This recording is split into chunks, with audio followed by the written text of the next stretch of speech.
Kabanata 3405 hanggang Kabanata 3406.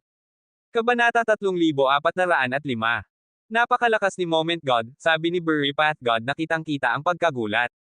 Ginamit niya ang sariling kapangyarihan para yumanig ang buong Time Sky.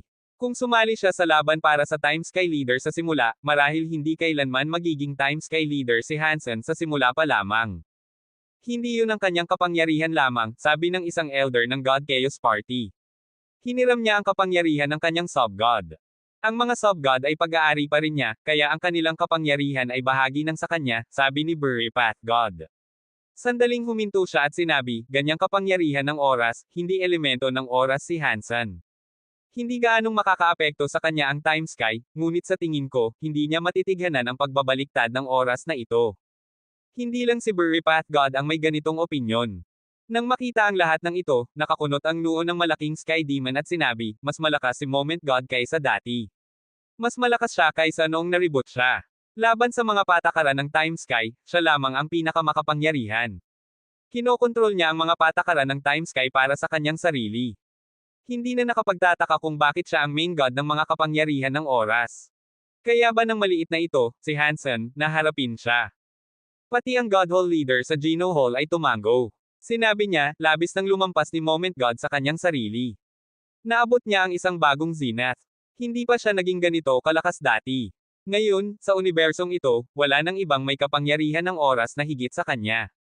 Sa Time Sky, maraming stone clocks ang sabay-sabay na nagbabaliktad. Naging malakas na daluyan ang pagbabaliktad ng oras na nagtutulak sa lokasyon at oras ni Hansen na magbaliktad ng mas mabilis. Para bang isang sandali ay nagiging walang hanggan. Tumingin si Moment God kay Hansen at malamig na sinabi, sa ganitong pool ng baliktad na oras, wala namang kahulugan ang isang sandali. Kung ayaw mong mabawasan sa wala, maaari kang sumuko na ngayon.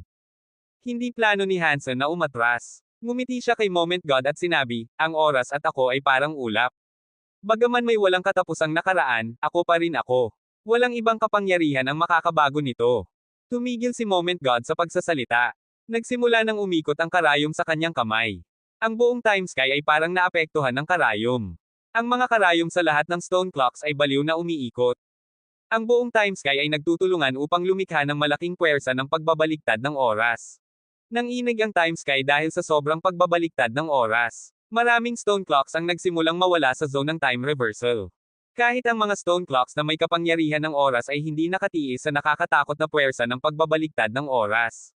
Sa Space Garden, maraming tao, espiritu, at nilalang ang nanunood kay Hansen ng labis ang pagkabahala. Nakahiga si Linger sa dibdib ni Jianran. Mukha siyang nag-aalala habang nagtanong, ayos lang ba si Dad dyan sa itaas?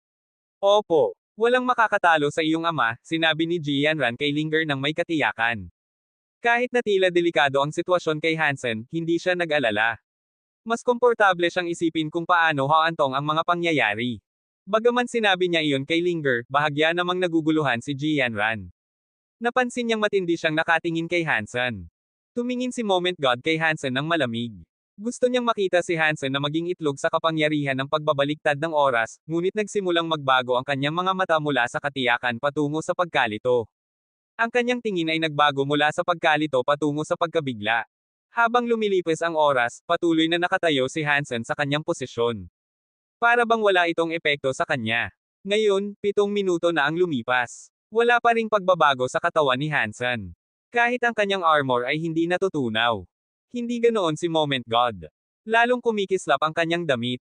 Mukhang napakalakas sa mata ng iba, ngunit alam ni Moment God na dahil kulang pa ang kanyang kapangyarihan para tiisin ang pagbabaliktad ng oras. Ang kanyang Diyos na damit ay naaapektuhan ng pagbabaliktad ng oras. Dahan-dahan itong bumabalik sa nakaraan. Paano ito posible? Paano matitiganan ng kanyang katawan ang sobrang puwersa ng pagbabaliktad ng oras nang hindi naaapektuhan?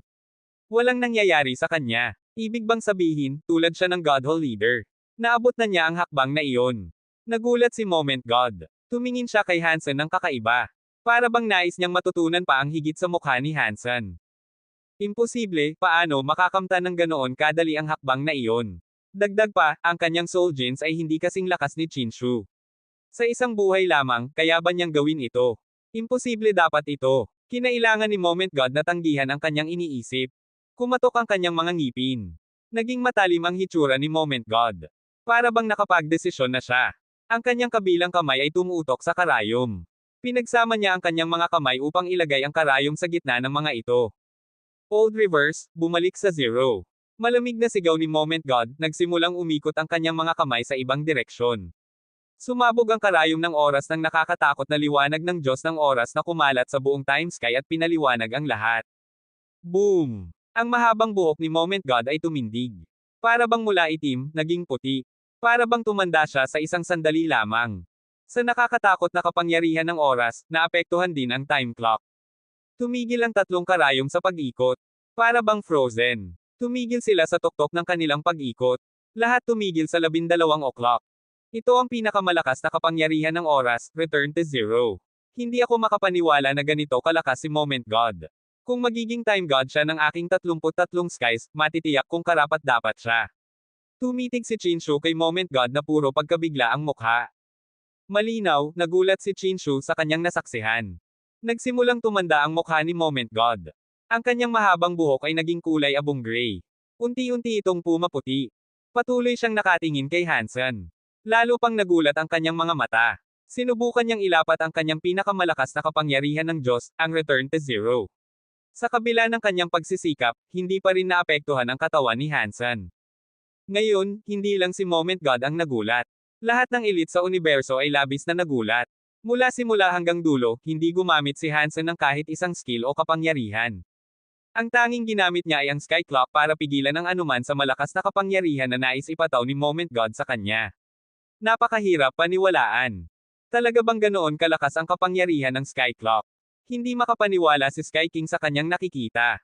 Malamig na sabi ni Chinshu, hindi ang Sky Clock ang malakas. Ang taong iyon ang sobrang lakas. Malinaw, alam niya na ang nasasaksihan niya ay hindi lang Sky Clock at ang kapangyarihan nito. Sa wakas, gumalaw si Hansen, na hindi gumalaw sa buong laban. Nang magsimula ang pagbabaliktad ng oras, lumapit siya kay Moment God. Para sa kanya, ang baliktad na oras ay parang malumanay na spray ng banayad na spring. Wala itong magagawa upang pigilan ang kanyang paglapit. Pakiramdam ni Moment God ay parang siya ay naapi. Pinilit niyang gamitin ang kanyang Diyos na base power at sumabog gamit ang skill na return to zero. Kitang-kita ang epekto ng oras na lumalabas. Nang ito ay tumama sa katawan ni Hansen, parang alon ng tubig na huminto sa dulo. Lumapit si Hansen. Lahat ng paraan, nilapitan niya ang posisyon ni Moment God. Anong babae? Babaeng hindi nakikinig. Tipikal. Pagkatapos sabihin ni Hansen ito, iniabot niya ang kanyang kamay. Hinawakan niya ang kamay ni Moment God na nakahawak sa karayom. Ginamit niya ang kaunting lakas at tuluyang hinayla si Moment God palayo sa karayom. Kabanata 3406. Hinayla si Moment God palayo ni Hansen. Nawalan ng tensyon ang kanyang katawan at bumagsak patungo sa kanya. Tumayo si Hansen sa gilid. Ginamit niya ang kanyang mga kamay para kunin ang time needle ni Moment God mula sa kanya. Lumipad ang katawan ni Moment God palayo. Bumangga siya sa isang stone clock. Nasira ang stone clock. Sobrang dami ng oras ang nabaliktad, ngunit natapos na iyon nang mailipat si Moment God. Muli, naging payapa ang buong time sky. Tahimik ang dalawang universo. Lahat ng nilalang ay nagulat. Si Moment God ang base ng time sky at kayang magbaliktad ng oras, ngunit madali lang na nakuha ni Hansen ang kanyang sandata. Sa pamamagitan nito, naitulak siya sa hangin, para bang isang bata. Mahirap paniwalaan. Nanatiling nakabukas ang mga bibig ng lahat. Naglaho na ang mga ilaw ng Geno tablet at time sky. Wala na ang mga video ng Geno tablet. Tapos na ang mga laban ng leader. Maraming elite ang labis na nagulat. Hindi sila nakalma kahit matapos ang video stream. Napakalakas ng kapangyarihang nasaksihan nila. Naka-imprinte sa kanilang isipan ang mga imahe. Walang makakalimot nito. Nanatiling nagulat ang mukha ni Sky King. Tinanong niya si Chinshu, Mr. Leader, talagang naabot ba ni Hansen ang hakbang na iyon? Nanatiling tahimik si Chinshu. Pagkatapos ng ilang sandali, umiling siya. Wala pa siyang ganitong katangian. Sa tingin ko, kakaiba ang katawan niya. Parang ano? Mabilis na tanong ni Sky King. Tahimik na sagot ni Chinshu, noon sa nakaraang buhay, gusto kong gamitin ang self-gene para maabot ang huling hakbang, kaya ginawa ko ang Geno Evolution skill na tinawag na The Story of Genes. Para itong paggamit ng sariling genes para lampasan ang hangganan ng universo, ngunit limitado ang genes ng isang tao. Hindi nila kayang baguhin ang universo, kaya ang The Story of Genes ay peke lang. Wala itong totoong puwersa na makakagawa ng anumang makabuluhan. Hindi ko man lang natutunan ito sa nakaraang buhay ko. Mister, sinanay niyo ba ang The Story of Jin sa buhay na ito? Tanong ni Sky King kay Chinchu. Umiling si Chinchu. Ginugol ko ang buhay na ito sa pananaliksik ng The Story of Jeans. Kaya nitong magbigay ng breakthrough sa genes ng tao, pero sa huli, hypothesis lang ang The Story of Jeans. Hindi ito gumana. Masyadong malakas ang pangangailangan sa katawan. Kung may katawan akong kayang gawin iyon, naabot ko na sana ang huling hakbang. Hindi ko na kailangan ang The Story of Jeans. Kung wala akong katawan na ganito, hindi ko magagawa ang The Story of Jeans at hindi makakamtan ang huling hakbang. Kaya ito ay dead cycle na hindi malulutas. Iyon ang dahilan kung bakit sinasabi kong hypothesis lang ang The Story of Jeans na walang bunga. Nagtingin si Sky King ng kakaiba. Ngayon na pinag-uusapan mo ang The Story of Jeans, malalaman mo ba kung sinanay ba ni Hansen ito? Marahil hindi pa niya, sabi ni Chinchu. Kung tama ang hula ko, maaaring sinanay niya ito. Ginamit niya ang Jin Prototype Armor para makuha ang basic na The Story of Jin sa beginner level. Sinasabi mo ba na sinanay niya ang The Story of Jins para makamtan ang hakbang na iyon? Nagulat si Sky King. Tumawa si Chinchu ng malamig. Beginner level lang siya. Ang pagiging beginner ay hindi nangangahulugang sinanay niya ito. Hindi ko ba sinabi na para makamtan iyon, kailangan mong kunin ang hakbang? Kung wala ang hakbang na iyon, hindi ito gagana. Dead cycle ito. Ngayon, tulad si Hansen sa nakaraang buhay ko. Naabot niya ang dead end na walang daan pabalik. Wala siyang chance na makawala. Ang hakbang na naabot niya ay hindi niya pwedeng iwan. Pipilitin siyang manatili sa eksaktong puntong naabot niya. May paraan ba para makuha niya ang hakbang na iyon? Nag-aalala si Sky King. Malamig na sabi ni Chinchu, kung may paraan, hindi ako pinipilit na mag-reincarnate matapos ang nakaraang buhay ko. Hindi ko nagawa noon, at si Hansen ay ordinaryong mixed human lang. Tama po kayo, mister. Naalala ni Sky King kung sino si Chinchu noon. Nakaramdam siya ng kapanatagan at naisip, kung hindi makakalabas ang taong iyon sa dead cycle, wala akong nakikitang makakalabas. Sa Time Sky, tumayo si Moment God mula sa mga durog na bato. Puti ang kanyang buhok. Napakahina ng kanyang God body. Hindi na siya kumikislap ng God light. Para siyang babaeng may puting buhok na may sakit. Napakaputla at parang walang lakas. Dumudugo sa gilid ng kanyang labi. Bakit hindi mo ako pinapatay? Kinagat ni Moment God ang kanyang labi. Hindi niya pinansin ang dugo at tumingin kay Hansen. Bakit ko naman gustong patayin ka? Tanong ni Hansen. Hindi ka kaaway ko. Sa ilang paraan, may karaniwang kaaway tayo.